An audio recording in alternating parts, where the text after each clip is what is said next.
ओम भूत स्वाहा ओम भूत स्वाहा ओम स्वाहा ओम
মায়ের এখানে তো আমরা তো মানে ম্যাক্সিমাম দিনই দেখা যায় যে আমরা মায়ের এখানে পূজা এবং যজ্ঞ তো চলতেই থাকে।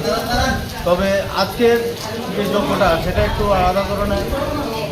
আমাদের যে শিশুকন্যা মনুশ্রী, ওর যে এই অস্বাভাবিক একটা মানে রোগে আক্রান্ত, সেটার থেকে এই রোগের থেকে মুক্তি পাওয়ার জন্য আমরা মায়ের কাছে আজকে পূজা এবং যজ্ঞের আয়োজন করছি, যাতে মা এই ছোট্ট মাকে আমরা ত্রিপুরাবাসী এবং ভারতবাসী সবার কাছে যাতে ওকে ফিরিয়ে দেয়, সুস্থ এবং স্বাভাবিক জীবনযাপন করতে পারে, সেটার প্রার্থনা রেখে আমরা মা করুণাময়ী মা এবং কৃপাময়ী মার কাছে আজকে প্রার্থনা রাখছি যে মা যাতে আমাদের এই ছোট্ট অনুষ্ঠিতি যাতে আমাদের হাতে সুস্থ এবং স্বাভাবিক জীবনযাপনে ফিরিয়ে দেয়। পুরোহিত মশাই, আরেকটা বিষয়, আপনারা নাকি গোপনে কিছু অর্থরাশি দিয়ে এসেছেন সেই মেয়েটির বাড়িতে, আপনারা পুরোহিতরা। দেখো, দান গোপনই হয়, দান কোনো সময় এরকমভাবে করলে সেটা কোনো ফল নেই। যেহেতু কী করা হয়েছে না করা হয়েছে সেটা এই আজকে এই জায়গাতেই থাকে।